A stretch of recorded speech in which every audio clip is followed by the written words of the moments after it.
Morning. It's good to be with you today. I'm really delighted to be able to speak on this particular panel about the regulatory landscape. And before I jump into my presentation, I'm really curious, by raise of hands, who in here is a student, a current student? Oh, wow, that's awesome. How about a current student who's attending a university in Canada? Okay, how about in the U.S.? Oh, this is fantastic. So, we're going to be talking about resilience and some of the challenges that the power industry is currently facing. And I just first and foremost want to thank you students for being here today. We're going to need the best and the brightest to innovate and help us solve some of the challenges that we have coming at us. There's so many changes happening in the power industry right now. Sometimes it can feel a bit overwhelming, but every time I meet with students, every time I get out and I get the opportunity to talk to you, I'm hopeful that we're going to be able to overcome a lot of these challenges that we're facing. And I also want to preface my remarks today by talking a little bit about reliability and resilience. So oftentimes we use those two terms interchangeably, and you're probably going to hear me and Jamie talk an awful lot about reliability. And essentially, when we're talking about reliability, we look at it in two different ways. One is we want to make sure that the grid is adequate. In other words, do we have enough generation? Do we have enough transmission to meet load 24 hours a day, 7 days a week, 365 days a year? So that's a very important element to reliability. Another element of reliability is, can the grid withstand expected minor disturbances and return to a normal state? So can we, in planners terms, we call these like N-1 type outages, N-2 type outages. And so we study the grid, we make sure that it can withstand expected minimal disturbances, and we lump those two things together and kind of call that reliability. Now resilience, grid resilience specifically, is something that historically I think we viewed as something different. Typically it's a major incident, major catastrophe that affects the grid. So we want to make sure, is the grid resilient? Can it withstand those disturbances to a certain extent? And can it also come back from those types of disturbances? Can we get the grid back online quickly, safely? The reason I bring this up is, first of all, we're at a grid resiliency symposium, and I want to be clear, when we start talking about reliability and resilience, those are probably the two differences that a lot of people think about. But the other piece of this is I think that those lines are really starting to blur.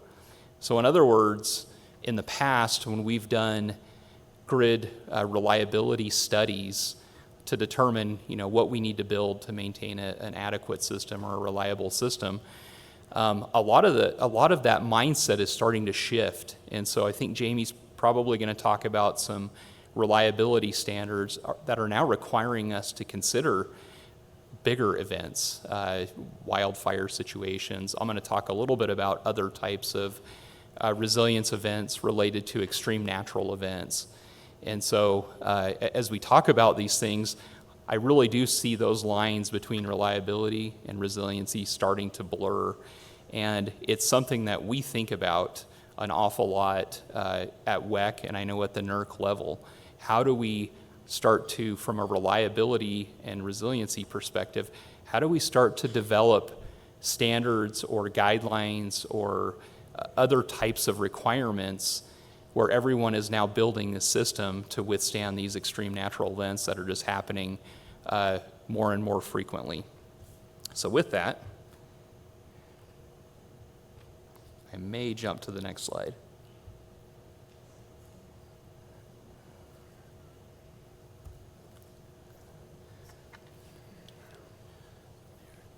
Try this one. There we go. So first and foremost, I'll talk a little bit about WECC.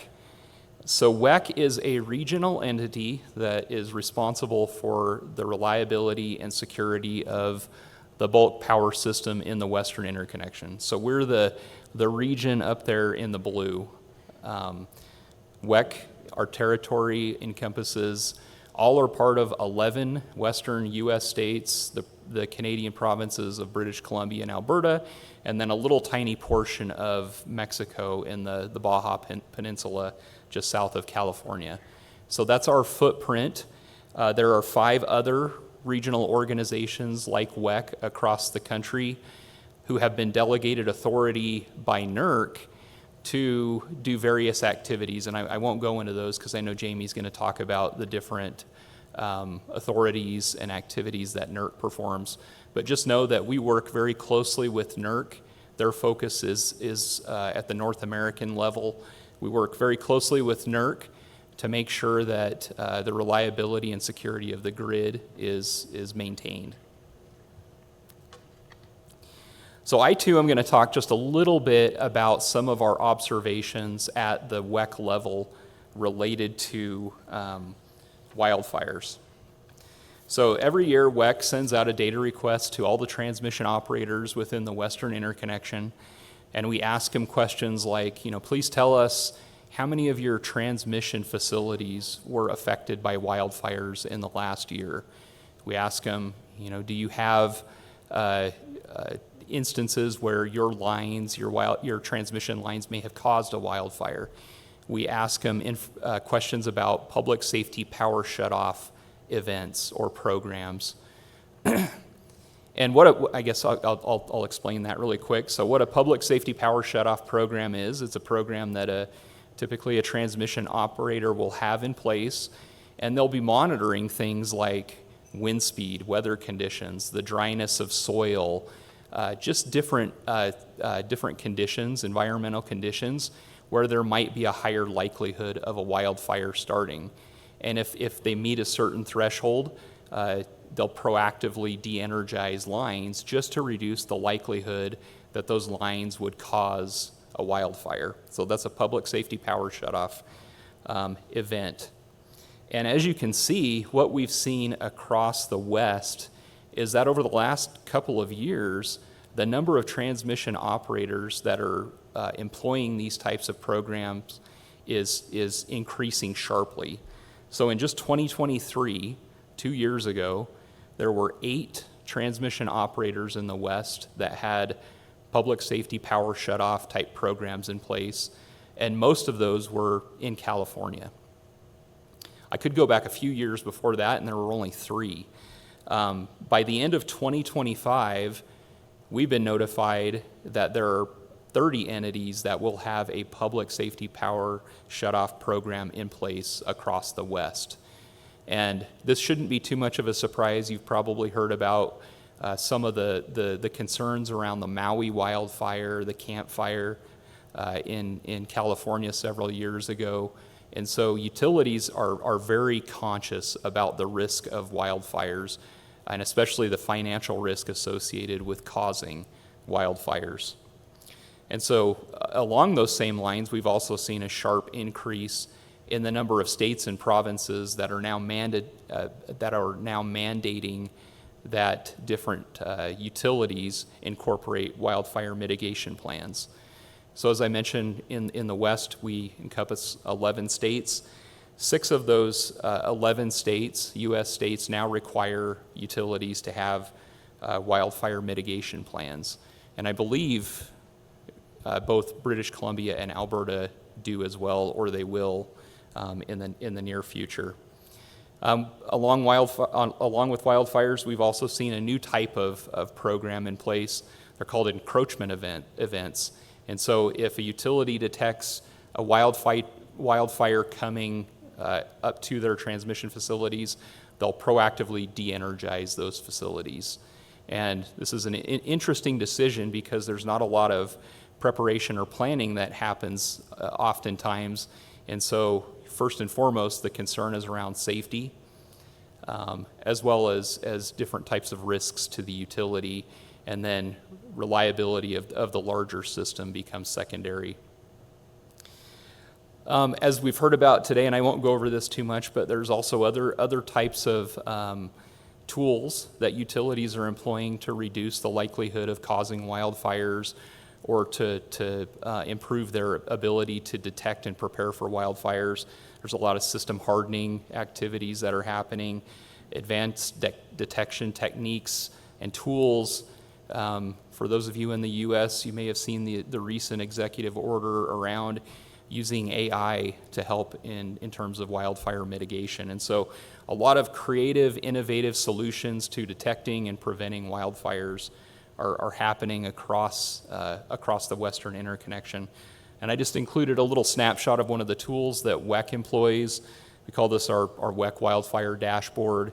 And really what it is, it's an overlay of the transmission network in the West, along with publicly available information on current wildfires. And so using this tool, we can see which transmission lines may be threatened by wildfires. I know it's a tool that a lot of our members are using.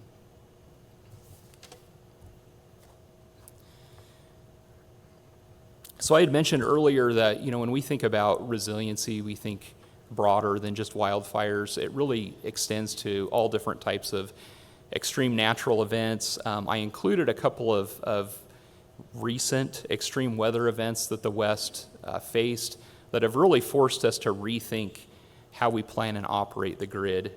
So my favorite one I talk about an awful lot, is the August 2020 heat wave event. And what made this a little bit different, I mean, we've had hot weather events for many, many, many decades.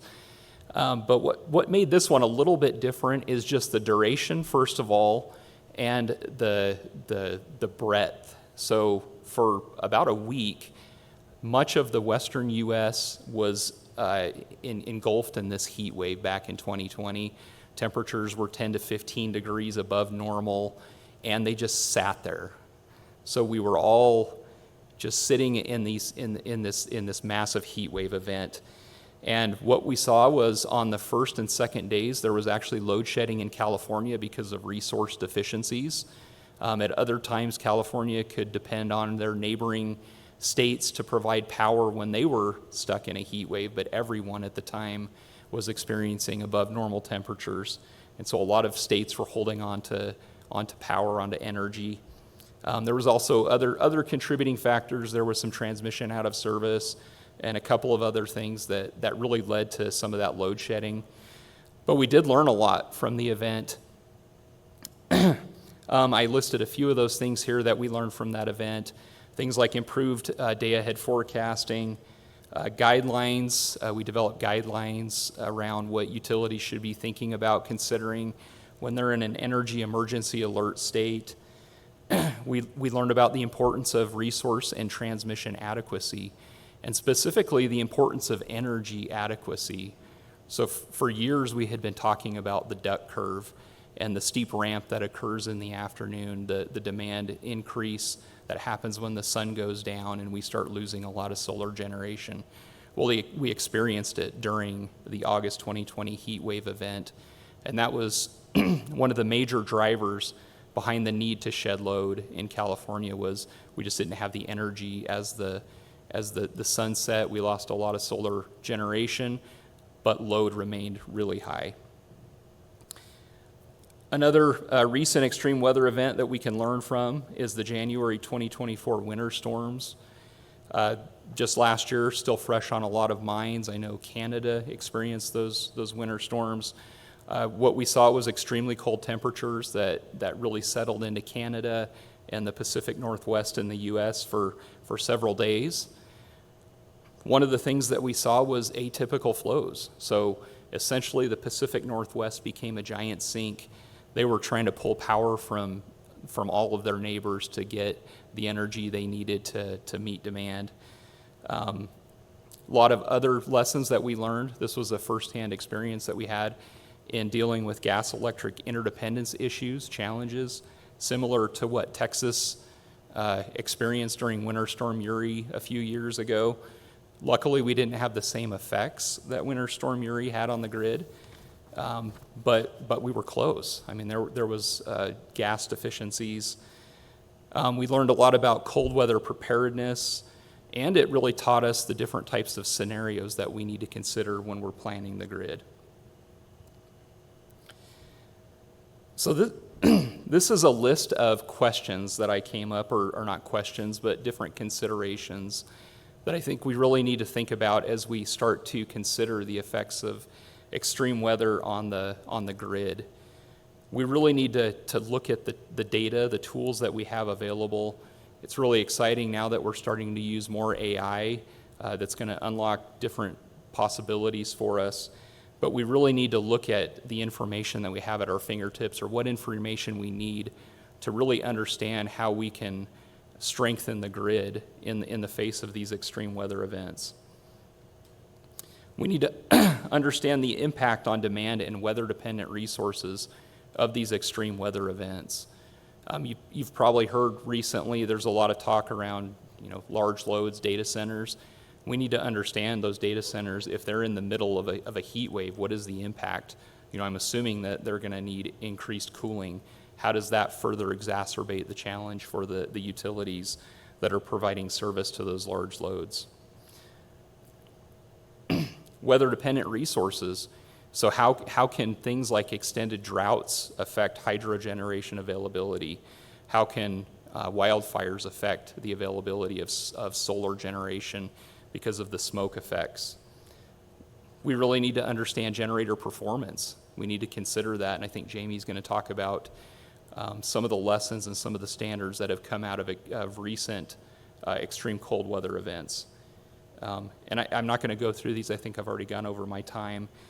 But really, from a regulatory perspective too, these questions, these challenges bring up questions about regulatory practices and policies. A lot of these things span, state authority versus federal authority, provincial authority versus federal authority. They span some of the challenges that we have around bulk power system versus distribution system level. They span different things like can we develop reliability standards fast enough to keep up with the changing grid, to keep up with these different types of challenges that are coming at us. There's a lot of activities in place right now to try and help us speed up the standards development process. And the other one is the interdependency between different industries. So how can we, WECC, NERC, we're really focused on the power industry. We have no authority over the gas industry, over the water industry, over the telecom industry, but we know that there are huge interdependencies between those industries. How can we break down some of those regulatory barriers so that we're all planning to the same grid, to the same ultimate objective? And I think that with that, I'm gonna leave it there and turn it over to Jamie. My name is Wollis. Again, I work with Alberta Wildfire. I have the privilege of just bringing some thoughts and sharing some ideas here. Based on my perspective, I've been in this business for the last 27 fire seasons, and had the opportunity to work with a lot of folks in this room, a lot of utility partners here. That's one of the aspects of my work. I do a lot of kind of wildfire risk mitigation at landscape level, modeling, work on risk mitigation programs with a number of industry partners, other government agencies as well. So just excited to be here today. So I'm going to talk a little bit about kind of the regulatory piece with respect to Alberta Wildfire. But first I'm going to touch on, I think I'm going to click this button maybe. Really, I'm just going to talk about first, what is the wildfire problem in Alberta, just to kind of tee it up a little bit with respect to some of the local flavor here. What's the role of government in risk mitigation? And then just a few points on Alberta Forestry's approach to wildfire risk, kind of the regulatory and policy side and some of our best management practices. So Alberta, a big province for those who aren't that familiar. The province is over 660,000 square kilometers, and the forest protection area, which Alberta Wildfire manages fires in, is over half of that. It's almost 400,000 square kilometers where we manage fire. So it's a big area. Lots going on there. The rest of it is managed by municipalities or Parks Canada. So folks talk about, I want to live in a natural environment That was the challenge with Jasper, is politically people wanted to live in a natural forest environment. What you're looking at right now is a picture of Jasper in 1915. This is taken by surveyors then, Branden and Company. And they went around when they were surveying, and they took a whole number of pictures of the mountain slopes in Alberta. It's called and this is part of a set of pictures called from the Mountain Legacy Project. So 100 years later, researchers said, hey, let's go and take some repeat photography of the exact same photo and angle that the surveyors took to demonstrate how the landscape has changed over time. So when we think about what a natural forest environment would look like, we think, oh yeah, be beautiful, live in the woods and the trees, that's where we all want to live. That's what we think is natural. Well, if you look at this landscape of Jasper in 1915, there's not a lot of forest out there. And through a lot of research that's been done recently by FRI Research and the University of Alberta and others looking at historical fire regime in this area, they can look back and there's trees there from dendrochronology that show fire scars going back to 450 years, right? So every 16 years or so on average in the park here around the town of Jasper, there were large fires. So fires had historically frequently burned the area around Jasper over hundreds of years. Part of that was indigenous burning as well. Some were settlement fires, probably in this picture, but a lot of it was climate, nature-driven fires, probably lightning events that regularly burned. And you had a mixed fire regime. It wasn't like you had one big fire come in and burn everything. You had fires year after year that would overlap, burn some of the forest, damage some of the trees, but they would, it wasn't always a severe fire that consumed everything. So fire was a regular part of the landscape, and you see there's not a lot of forest there. Fast forward about 100 years to 2015, what do you see now? This is what people believe is natural, but this is far from natural. This is a man-created, human-created forest environment. So what you see here is continuous forest fuel prior to the Jasper fire. Yeah, and in forests, I see continuous fuel as a fire manager. This is fuel, right? Bring in the effect of mountain pine beetle, where a lot of that's now fallen over, and you have a lot more downed woody debris. What happens when you put wood down in your fire pit? It burns better, right? So that's basically what happened in Jasper. You had significant extreme fire conditions at the time, combined with kilometers of continuous, really dry, explosive fuel, and that's what you had. So this is a result of, since in the 1900s, really aggressive fire suppression. You see in our fire scars at about 1912, those fire scars stop, and we just had continuous forest growing. Not just in Jasper, this is a picture of the Wilmore Wilderness Park, which is really not so touched by human activity and forestry until more recently. But this is 1928. Again, you see a forest that is disturbed, has been disturbed by fire over time. Fast forward to 2014, you see continuous forest fuel. So again, a very unnatural landscape, very susceptible to fire, and that is part of our fire reality which we're trying to manage now.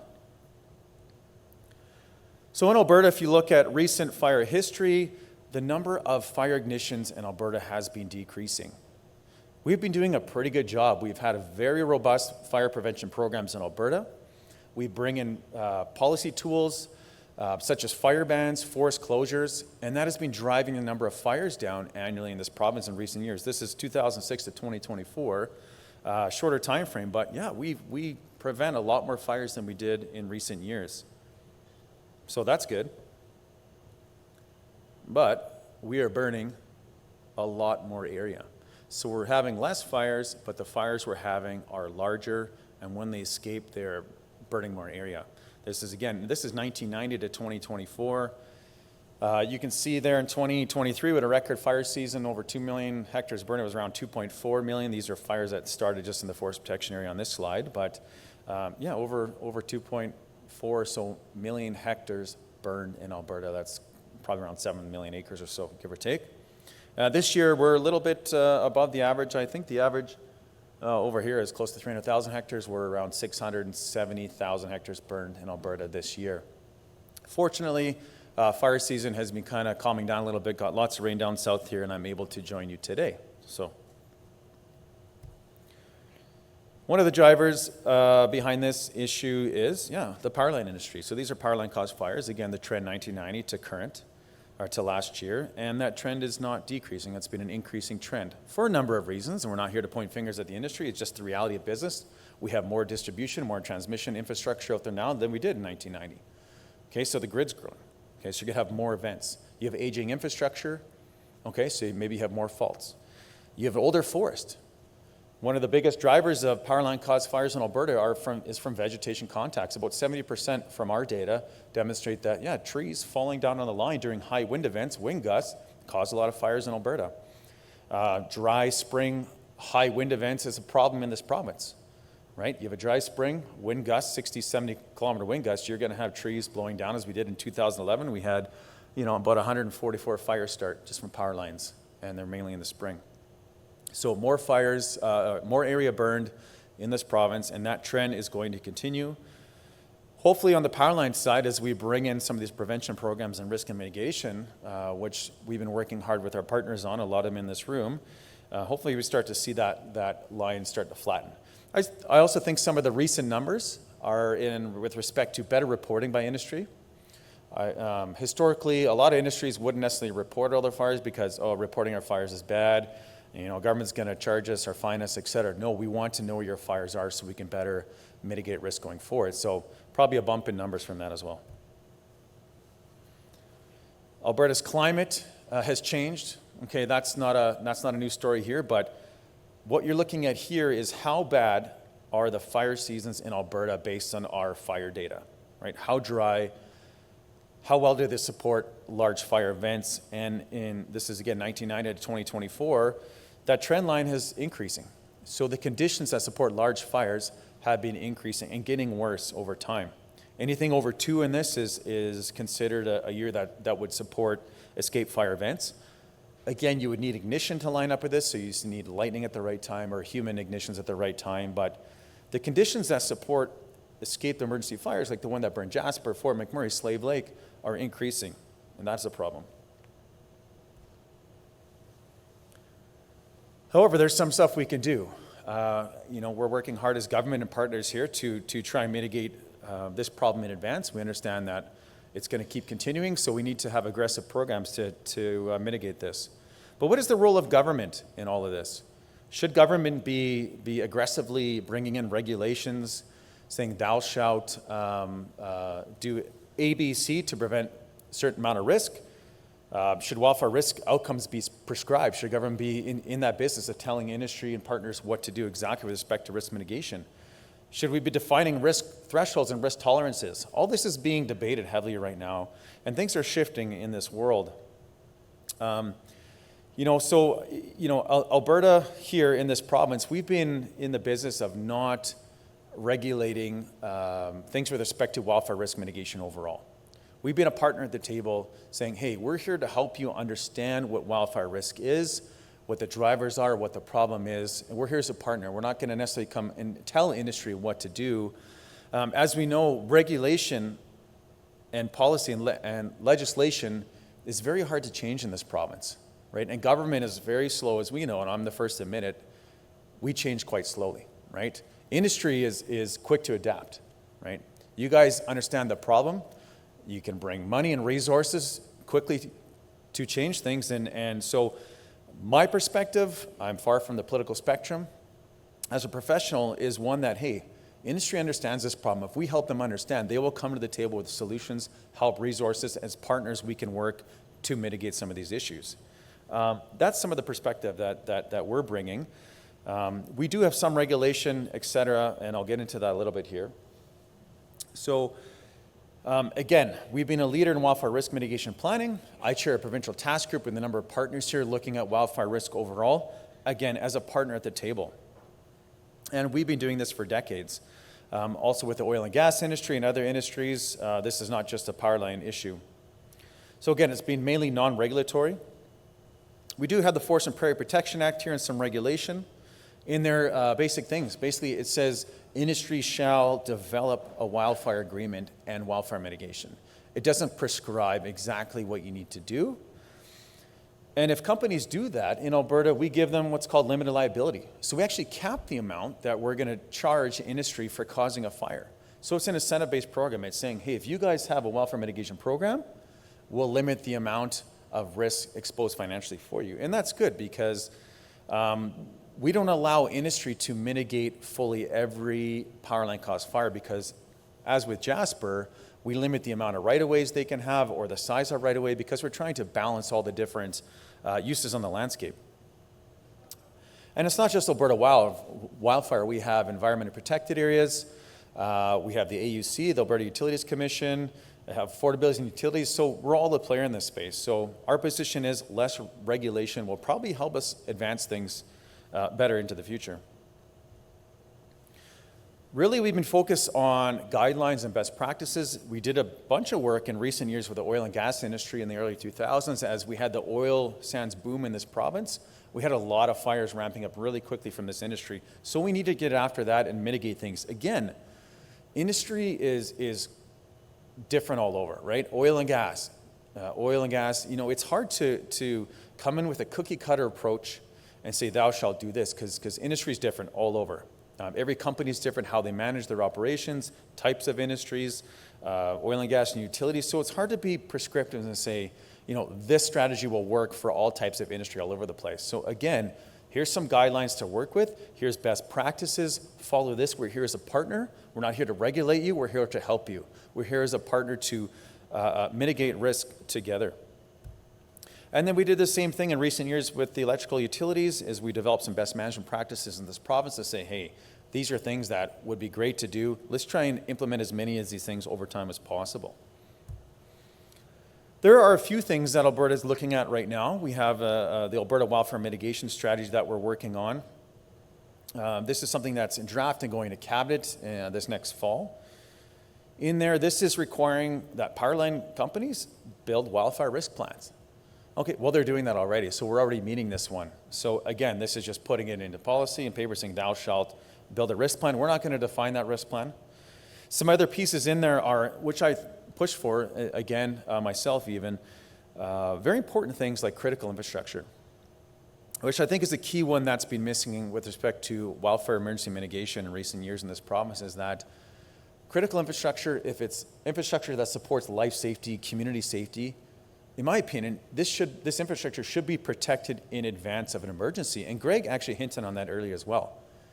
In recent years, we've had a lot of cases where companies reach out saying, hey, we got this communications tower and it supports all the comms and data for all the Northwest Territories.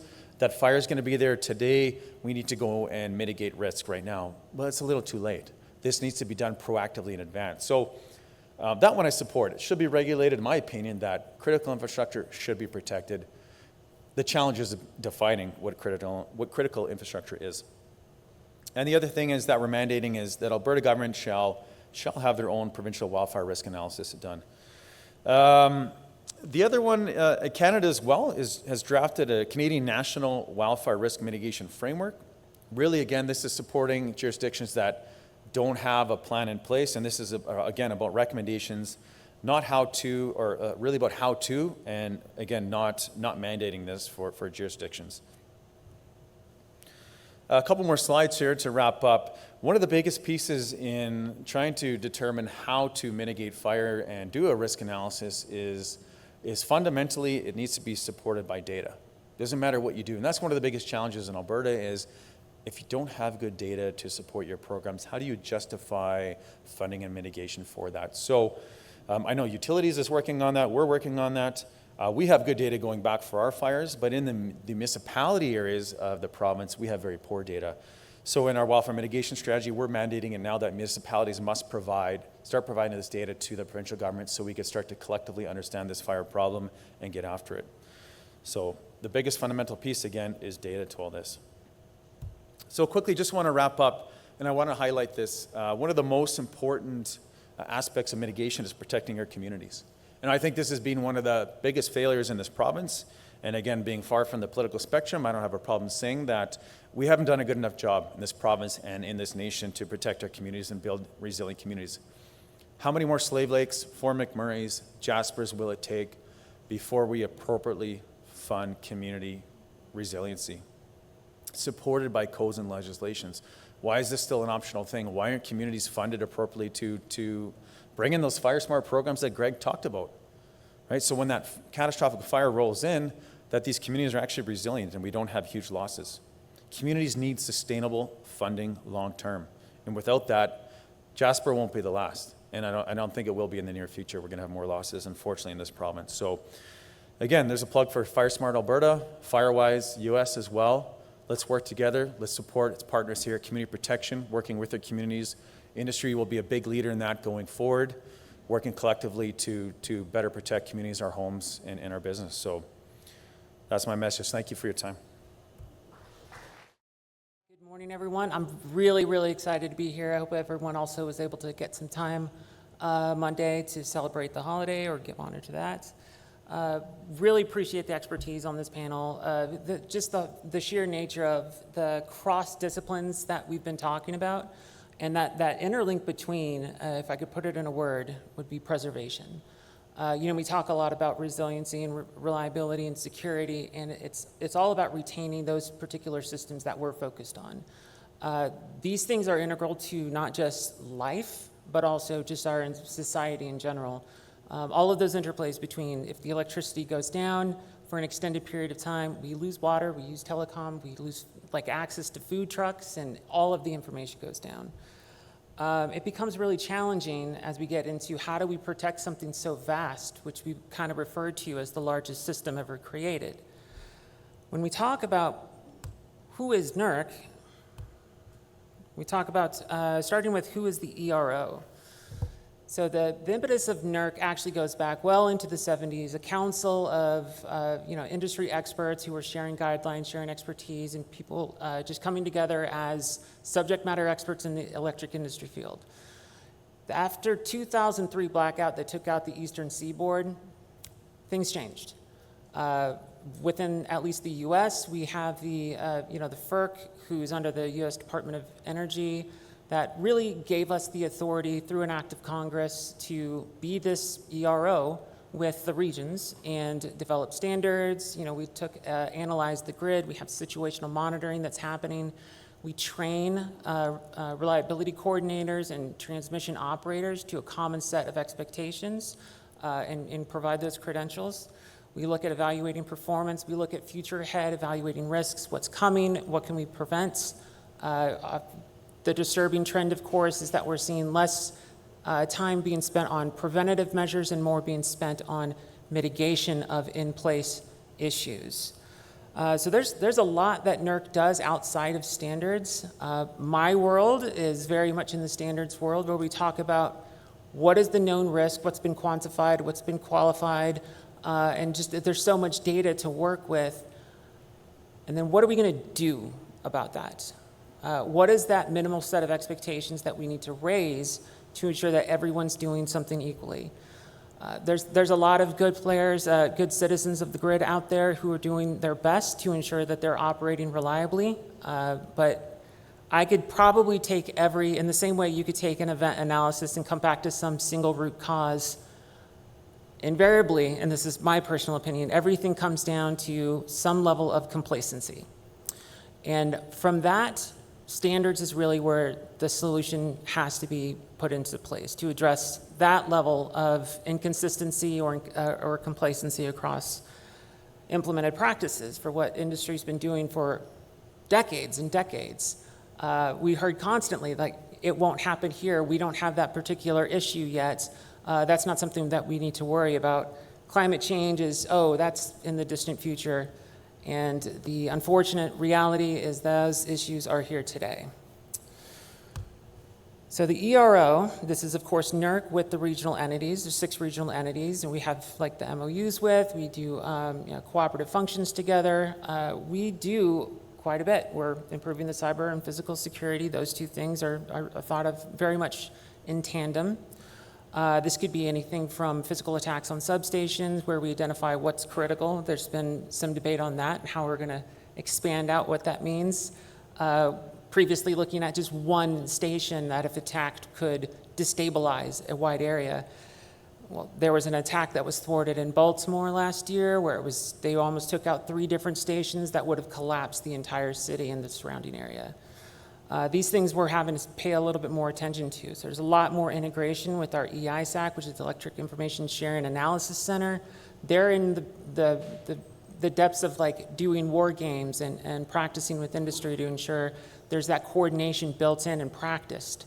I really appreciated a lot of the opening remarks on you can't just have a plan. You have to go through some iterative practice. People, once they're hit with a crisis or hit with an emergency, they hit that immediate freeze, fight, flight response, and if it's not ingrained practice, it's not going to be implemented as designed. So part of our stuff is, of course, educating on industry risks. We produce guidelines. A lot of this is really interesting here because when we get into the standards world, we talk about making sure that we can put forward things that are mandatory and enforceable. This gets challenging because we want to ensure that things can be consistently implemented. In our role, that's a common set of balances that we have to find. Some entities want the most exact language, prescriptive language that you could put into a standard, so there's no question on how they can comply. Other people don't want that. They want it to be as broad because facts and circumstances that their entity should be accounted for. They're in a market. This is vertically integrated utility. What exactly is the best fit approach for everyone? Well, it needs to be a little bit more broad. So that type of discourse comes up in the standards world pretty often. And the most interesting thing about our regulatory environment is that, and this is unique to the world, is that NERC does not write the standards. With the regions, we don't write them. We facilitate the process with industry. We will sit down, form drafting teams, pretty much subject matter experts on a variety of issues are asked to come to the table, and they volunteer their time on top of their day jobs to help us craft these standards, go through ballot, go through iterative comments. It's an exhaustive procedure, but it does end up with us getting better standards that can be more universally adopted. Now, there's obviously more work that we have to do, especially with the ongoing political climate. We have so much integration with Canada and the ability to have this shared network of resources, the need to make sure that we're able to support and depend, because it is one grid across North America right now. And that's something that we are very, very interested in ensuring that we can continue to support and make sure that we're emphasizing that NERC is an independent organization. We're not affiliated with any politics. We're not-for-profit. We're technology neutral. And all of that is incredibly important because we need to be able to focus on those key aspects of reliability so we can be trusted within industry, as that is our focus. That's our goal. We go after risks as we see them. If it's going after natural gas being too many eggs in one basket, or if we're going after inverter-based resources, whatever the case is, whatever the risk is, that's our focus. The process for standards development is open and transparent. We're always encouraging people to jump in. It's kind of like jumping into a series of rapids. So we probably have a little bit more onboarding and training we want to encourage people to participate in, to show up, be observers, get ingrained into the process, be part of the community that is actually putting these solutions in place. We have an increasing center areas of focus, and I already talked about this. We have a changing grid. Pretty much overall, we're having just the nature of what were these large utilities now being hugely distributed sets of entities. Now we have hundreds and hundreds of new entities that are actually coming into our system over the next year or so because we've expanded out our registration criteria. So those entities who have to register with us is now expanded out by hundreds of new entities that didn't even know who we were beforehand. The decentralization of resources coupled with the decentralization of our expectation of where load is, if you think of, as I do, the transmission system as the veins and capillary, or the veins and arteries of the system, and the distribution as the capillaries of your bloodstream, and you just drop a large growth somewhere and you don't have the ability to give enough power to that, then you're going to have a great deal of problems there. So that's kind of what we're seeing with these large loads that are popping up in areas that were not built to support them. So we have some modifications that we need to continue to make, building more transmission, ensuring there's more on-site generation, more distributed generation. Small modular reactors are becoming a more of a conversation these days, and where they can mitigate some of these issues is coming up. The gas, water, electric coordination, I spoke to that, more natural gas, solar, wind, and batteries. Overall, just the electrical characteristics of how these things operate change. That changes how we model it. It changes how the dynamic response of the grid just occurs not only in simulation but in practice. So now we have to study more, where we could just do that capacity 1 day in 10, summer peak only. That's going to be what we plan to. Now we have to look at dynamics. Now we have to look at dynamics across multiple hours. Now we have to include electromagnetic transient studies into what we're doing. It is becoming more complicated, and that, of course, makes it more challenging to write standards and comply. Largest threats right now, we're looking at the integration of cloud. What was like on-site secured servers with the air gap to the outside world are now shared resources with, with cloud service providers. While not inherently bad, we have to take into account, well, what does this mean for assuring data security?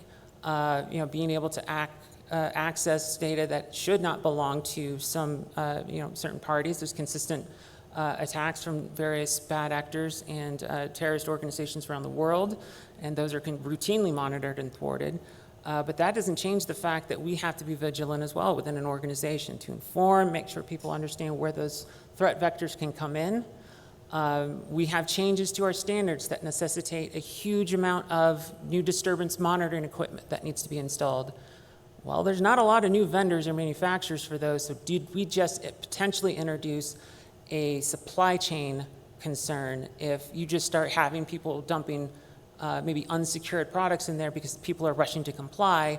A lot of this type of stuff requires some education and continued discussion.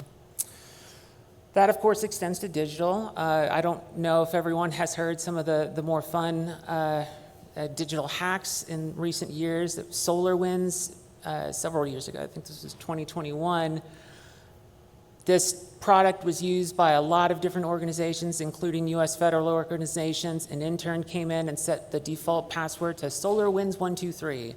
And that system got hacked and a bad patch went out and it was taken down. It was very much an avoidable situation. So, we go through a lot of routine cybersecurity practices, and some of us roll our eyes at a lot of the compliance stuff to go through. It's a lot of busy work, it seems, at sometimes. But we're addressing very specific identified risks and necessary solutions to ensure that consistent application. I think it was let off, Will, that this is the most exciting portion of the regulatory landscape in our industry.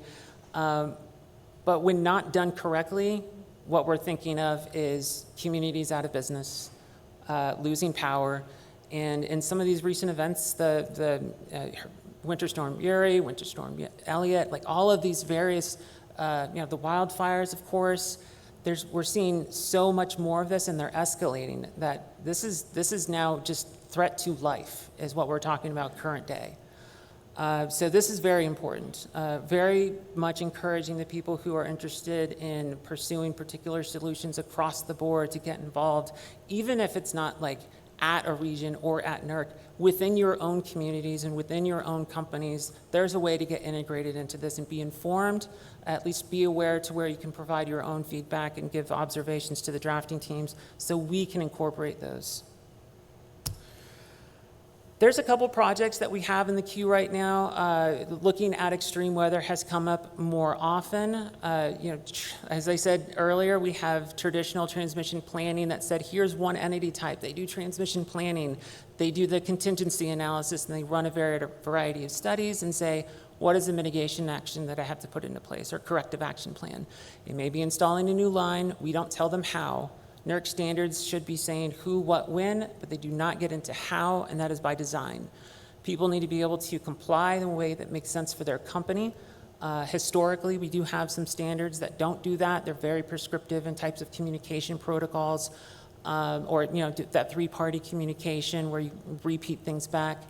There's some specifics that we get into in standards, but more these days, as they get more complicated, they are objective-based, they are risk-based, and performance-based standards. We will soon probably start to see resiliency-based requirements as well. That meaning you have to demonstrate and show your work how you met this particular objective. I could write, this was my study down on a napkin and hold it up and it says, well, it's my study. But obviously there's a level of detail that needs to be put in. What type of efforts were done with communication, coordination with your neighbors? Is this in line with the threshold set by your overarching planning coordinators or reliability coordinators? Or even at the regional level or at the interconnection level, like what are those considerations that went into your study decisions? So looking for technical rationales, looking for people to substantiate the decisions made, all of this comes down to, can you just show how this meets the objective? It puts more trust on the entity side. It makes it more difficult to comply with consistently, because there are some concerns, of course, when one entity has questions and they don't get that from a different region if they're in a different environment. But the facts and circumstances where they are in the country may be different. So there's always some consideration for these various things.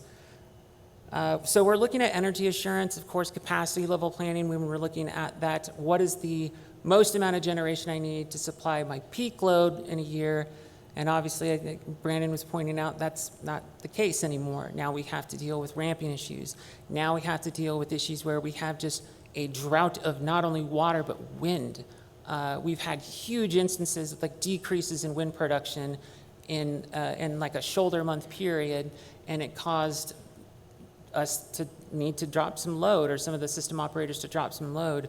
Some of the more scary instances were down in Texas, I believe it was Winter Storm Elliott, where they were several minutes away from losing the entire interconnection. And operators had to come in and take action doing the worst thing imaginable, which was cutting power to residences who are currently experiencing a cold weather event that they were not equipped to deal with. And people did die, because that is unfortunately the nature of where we're at. So as these things speed up, it becomes incredibly important to understand forward-looking what the risks are, how to get ahead of them so we're not stuck in this mitigation mode and correction mode and trying to catch back up. We really need to be ahead of these things. We see the risks coming. We're talking about these things within this group. Later on in this symposium, I know there's going to be some great discussion on a lot of these issues.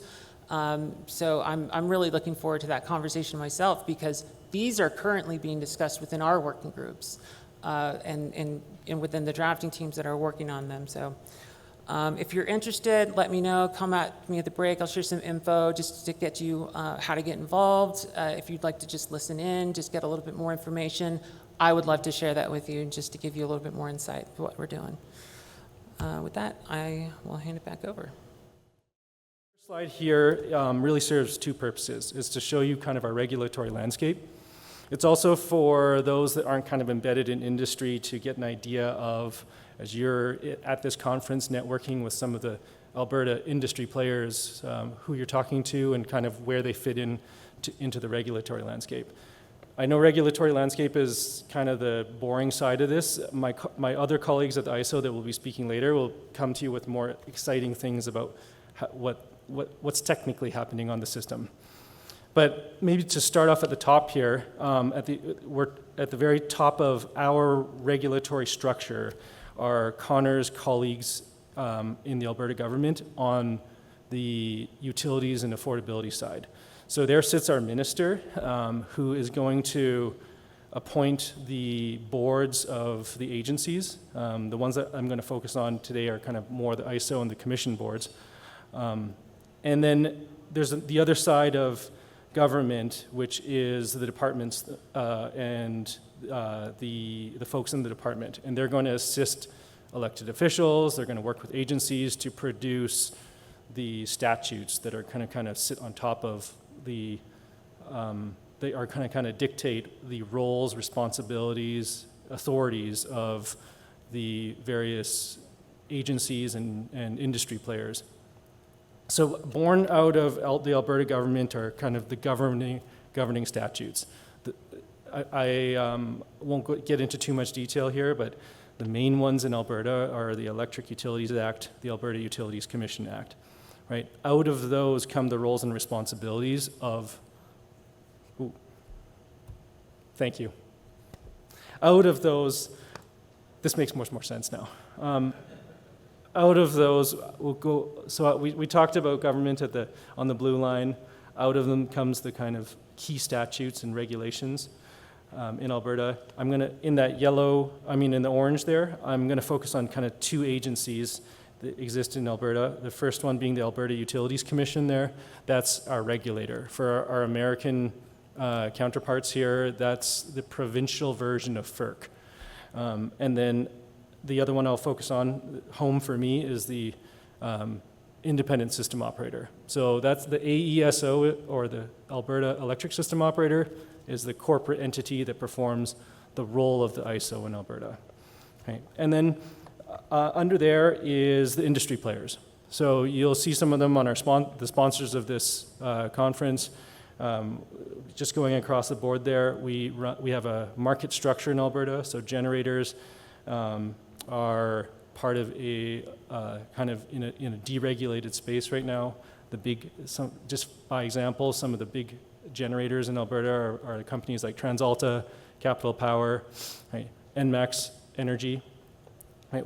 We also have the transmission facility owners that work under a more tightly regulated model here. And you'll see some of them there on our sponsorship there. It's those are companies like Altalink and ATCO Electric, which Greg was talking about before, the ATCO being the transmission facility owner with a service territory that covers Jasper. Right. Those are the two widespread transmission facility owners in Alberta. The more city-oriented big transmission facility owners are the ones that cover the big cities of Edmonton and Calgary here. Those being EPCOR covering Edmonton service territory, and NMAX covering the Calgary service territory. The entities formally under the statutes that are the distribution companies, those kind of with the wires less than 69 kV. Those are distribution companies. Sometimes they overlap, in terms of mothership, such as ATCO. They are both a TFO transmission and DFO distribution. You also have companies like Fortis that are separate from Altalink, covering similar territory, but serving as the distribution facility. And then finally, you have retailers, self-retailers, industrial loads that retail for themselves here in Alberta, and they are, again, in a deregulated space where they are free to seek out new customers, sign contracts with them. That's basically the rough layout of the regulatory structure here. One more factoid slide here that I wanted to maybe focus on because we're going to have this conversation with folks from WECC, folks from NERC. Is just highlighting the interplay between the regulatory landscape that covers all of North America and kind of how it trickles into Alberta, and likely also other Canadian provinces. Right? So in the US, you have FERC, which governs federal-wide, is a federal-wide regulator that kind of, from there, that's where NERC, as the body that is more responsible for reliability of the North American grid, gets its authority and powers. It's a little bit tricky transferring that framework up to Canada, where both energy is mainly a authority of the individual provinces. So you have basically little miniature FERCs in the form of the provincial commissions that are going to oversee the grid of each of the various provinces, and thereby have to customize sometimes or adopt the NERC standards in kind of a like almost a balkanized way, going to each of the individual provinces separately. It's sometimes one of the things I wanted to lay out in this slide here is that while each of the jurisdictions are facing very similar reliability and resiliency challenges, the roles and responsibilities of the various entities, it doesn't map perfectly between how our American neighbors consider the roles and responsibilities of entities versus how each individual province does. Right? A little miniature example of that is we at the AESO take on the role that is designated by NERC of reliability coordinator, overseeing kind of a wide area, balancing authority, making sure that generation and load is always balanced to maintain frequency. But when it comes to the roles of the transmission operator that's laid out by NERC, ensuring that you have day-to-day operating of a reliable grid, making sure that voltages remain within range, that is when this kind of seam starts to appear between how our American neighbors, how NERC sees this, and how the Alberta model, where that role might be split between our transmission facility owners and the AESO itself. Just to kind of highlighting the challenges that we have when we are trying to, across lots of jurisdictions, coordinate how we respond to grid resiliency. So, a final slide before I pass on to Connor here. Some prompting questions for the audience. How do we ensure a coordinated approach across grid resiliency? Right, this is going to be a topic fundamental to, I think, all of our panel speakers. What kind of lessons can we learn from each other in the realms of events that are happening and changing our power system rapidly? Weather and system conditions are getting more extreme, having to build a grid to match that. Technology is shifting on us, both from a generation side with the advent of inverter-based resources, both from renewables and from batteries. New loads are connecting in larger volumes. In Alberta, much like everywhere else, data centers are head-scratcher. Right? We're talking about loads that are connecting onto our system at a scale and magnitude that many of us have not addressed before, and the world of cyber threats. Right, so those are some things to maybe plant as a seed in your mind as you hear from our panel members. So without further ado, I will pass this on to Connor here to kind of give us an Alberta perspective. Thank you to all of our panel members. I think that this is the tip of the iceberg in this world of the regulatory landscape. In the interest of time, I'm kind of mushed together Q&A with our panel conversation. I do kind of want to throw this one prompting question that came up in all of your presentations to some extent, and it is touching on this concept that, especially from an electrical engineering perspective, power sector economists, as an industry, we look inwards on our grid and have our own challenges with getting addressing the issue of resiliency, but we are often looking inwards. And you all touched on this concept that the grid is one essential piece of infrastructure, but it does depend on other pieces of infrastructure, and in turn, that infrastructure depends on the grid. Things like communications, transportation, other utilities like water and gas. So I just wanted to, as a prompting question, maybe I'll start with you, Connor, as someone that's not deeply embedded in the power sector, to maybe talk about what's going on in your world when it comes to stitching these pieces together of these of different infrastructure. Well, my lights work fine at home, William. No, that's a good question. Part of the biggest challenge for us is understanding what is critical out there from a wildfire risk perspective.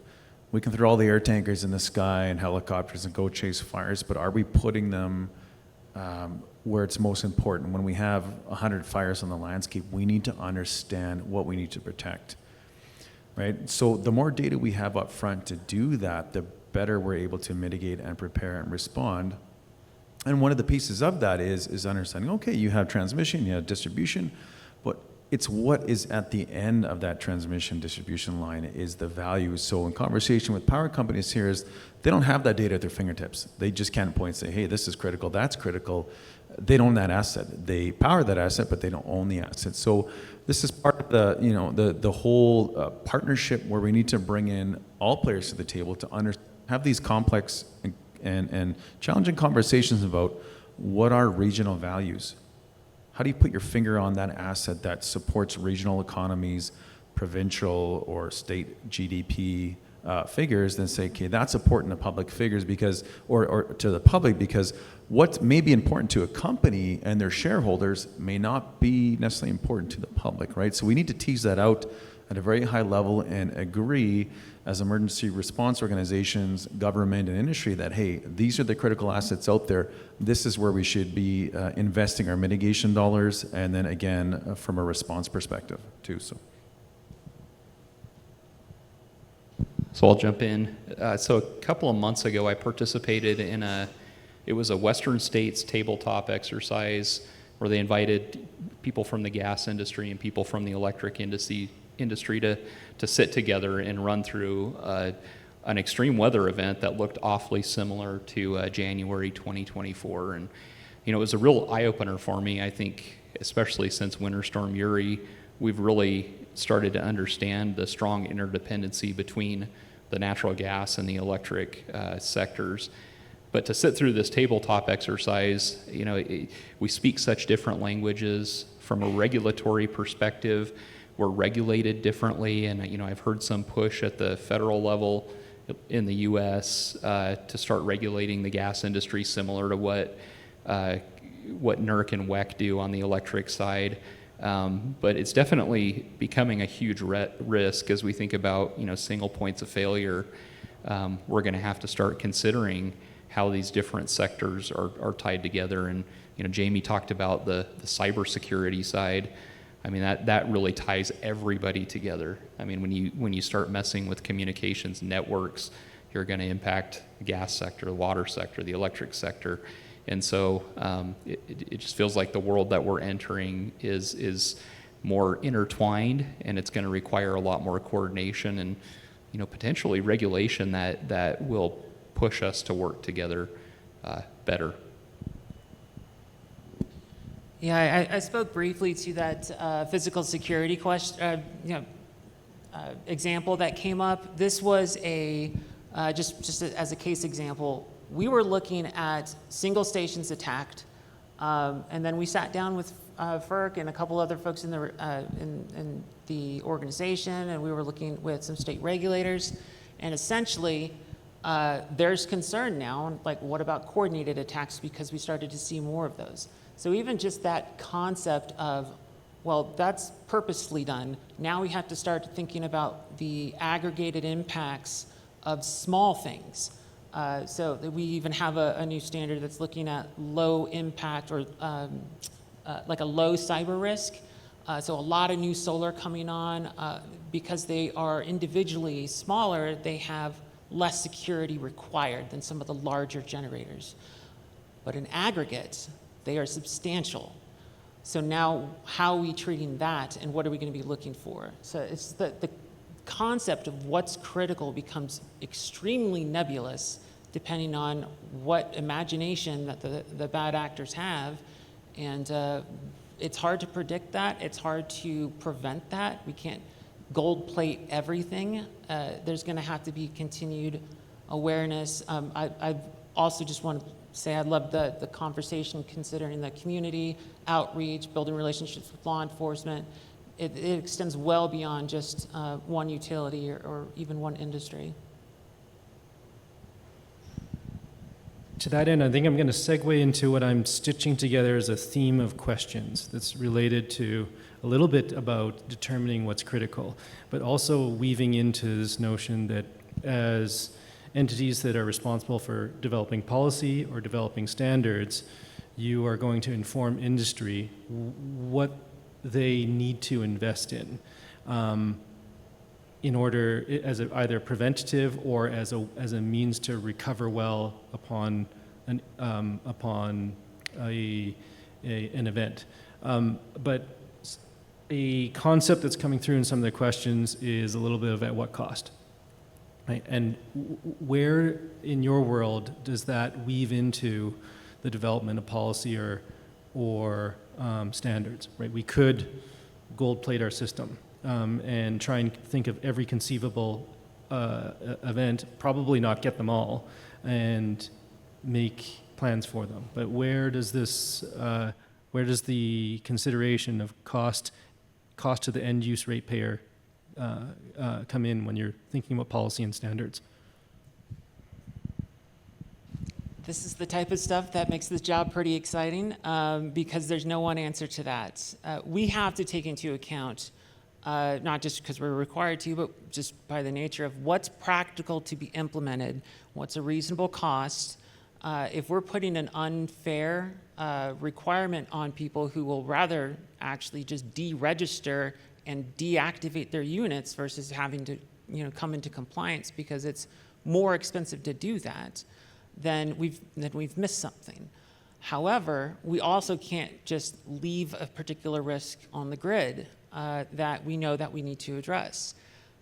Always there's some form of balance, and we have to go through a lot of iterative conversations to find that, where there's going to be an expectation that, here's the minimum that we would expect as a risk tolerance. Once we get to that, we have a little bit better idea as to what we can require. We don't do like a full breakdown cost analysis with estimation that's very thorough. It's very much a higher level estimate just to give some idea. When we're talking about new equipment, that's very different than a new procedure. The biggest challenge, I think, would be we also can't dictate a particular solution.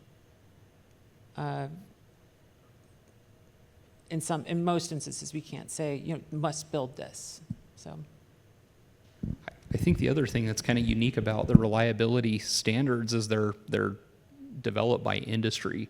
And so when we have standard drafting team meetings, we're engaging the people who are going to have to implement these standards. And I mean, there's at least the standards I've been involved with, I mean, there is definitely the cost consideration that will come up over and over. And so, like Jamie said, it's always trying to find that balance between reliability and what the ultimate solution looks like and the costs associated with that.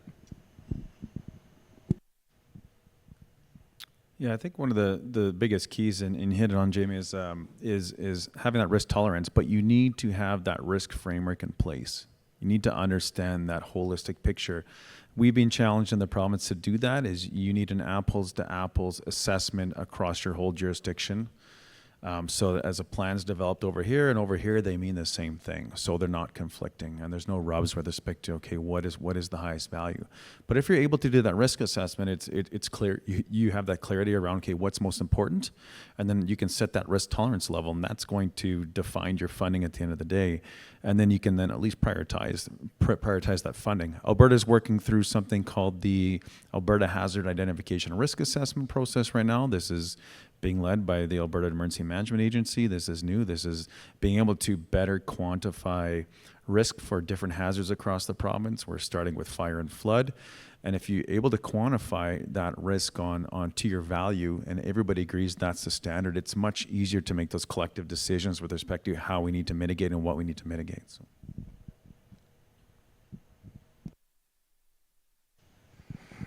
We have a really interesting question here that I'd like to pose to you, Connor, but then I would kind of almost like to crack open as a theme. So the question for you, Connor, from someone in the audience is, historically, Indigenous prescribed burns have been illegal. How has the government engaged with Indigenous groups regarding prescribed burns? But then I would like to crack open that question in terms of who can we learn from, right? Outside of our sector, in a broader sense, like what, when it comes to grid resiliency, do we need to start engaging with other groups to take lessons with, to learn someone that's been through issues before or can give us like a new perspective?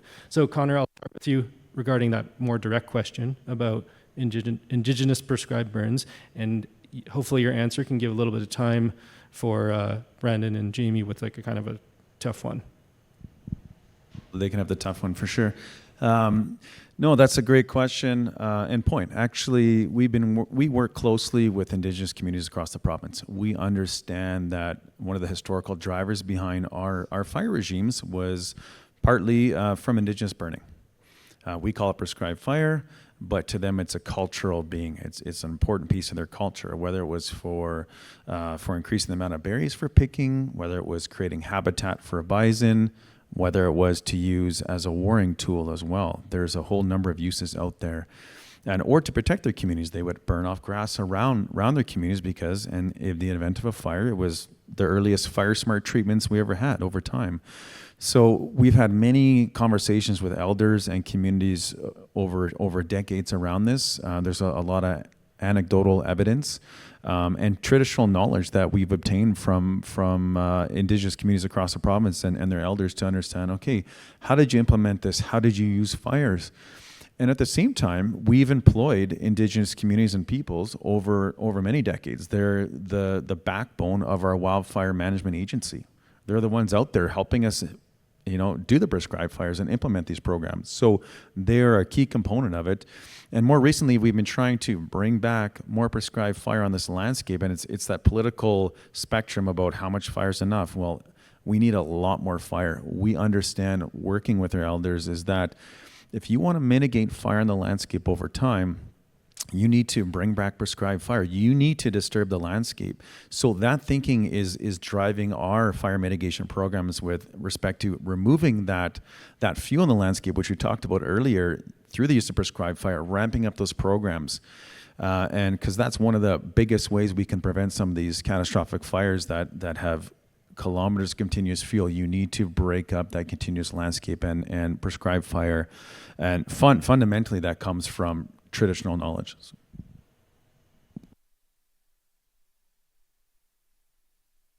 So, Will, what I think I heard you say is the kind of the coordination, the peer sharing type question, and I think it's critical. Like I mentioned when I first started talking at the podium, I think a lot of what we're facing is unprecedented, and there's no sense that each of us go out individually and have to learn the same lessons over and over.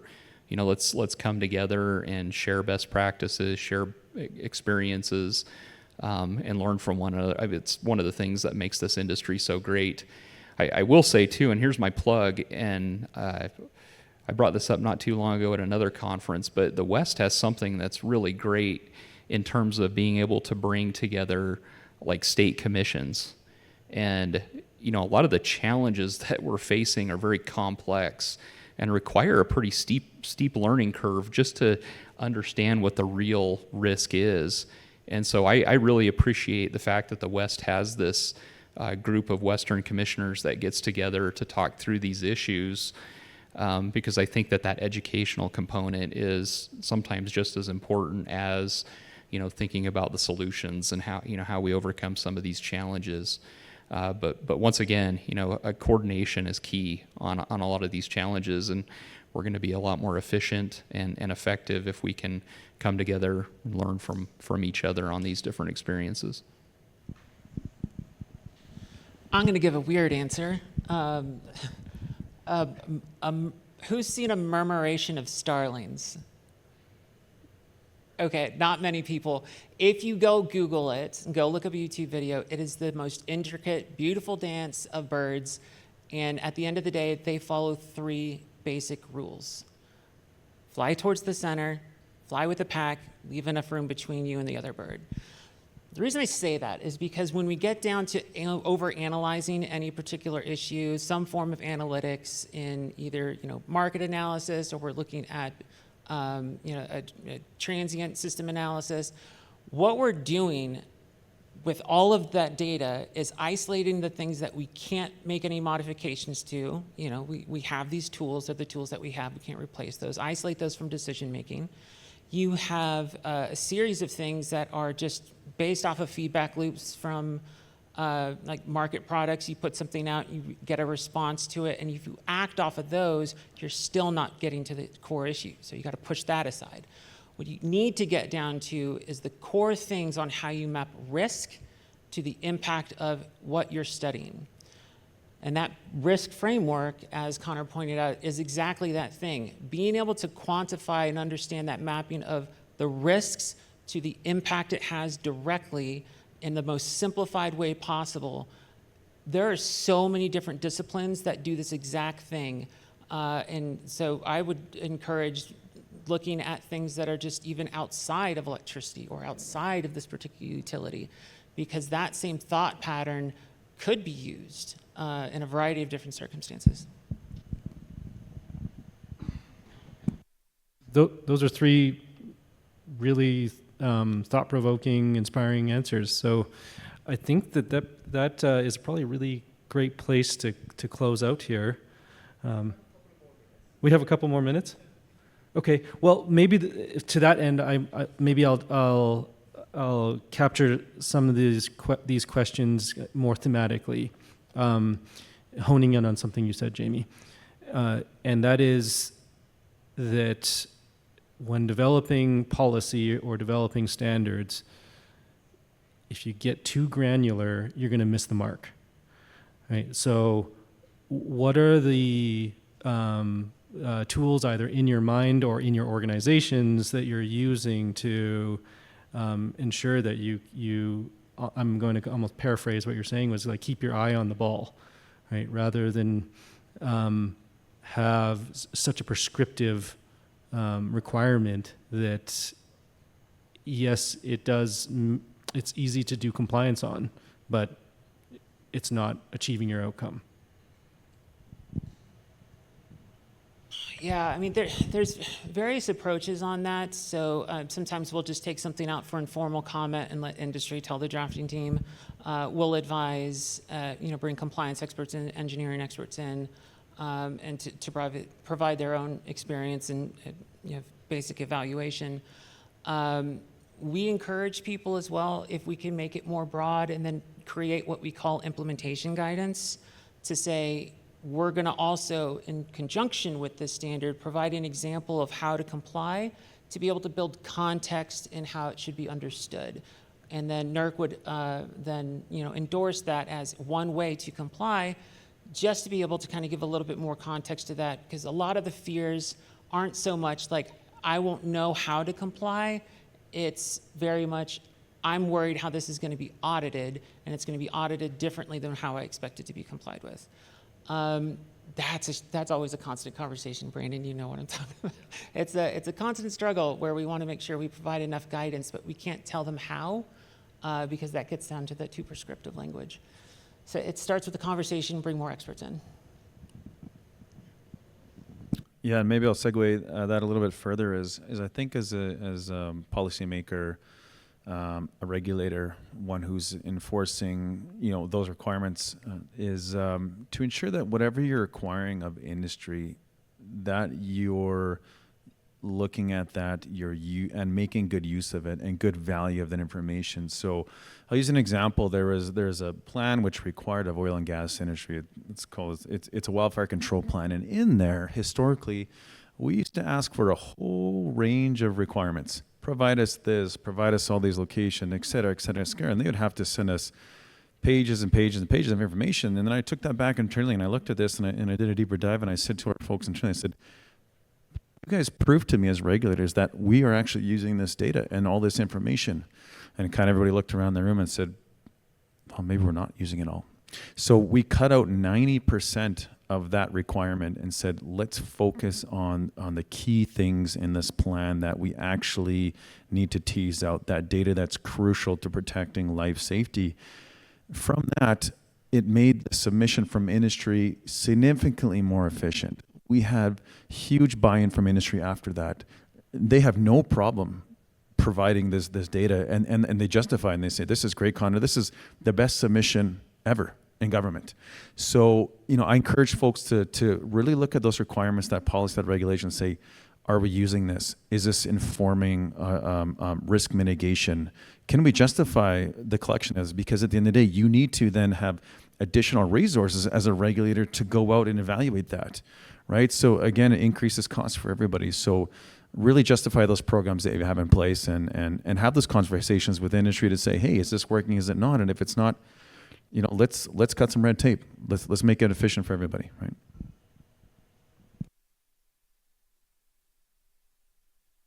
Okay, with that, I noticed that there are lots of questions here. Some of the audience have them directed specifically to some of our panel members. We are out of time, but I think you've got these three here on networking breaks for 2 days here. So make use of your access. I hope my panel members don't mind me saying that, but they're here for the rest of the week. With that, I think we'll end this panel member. Thank you for the three of you for carving out the time here.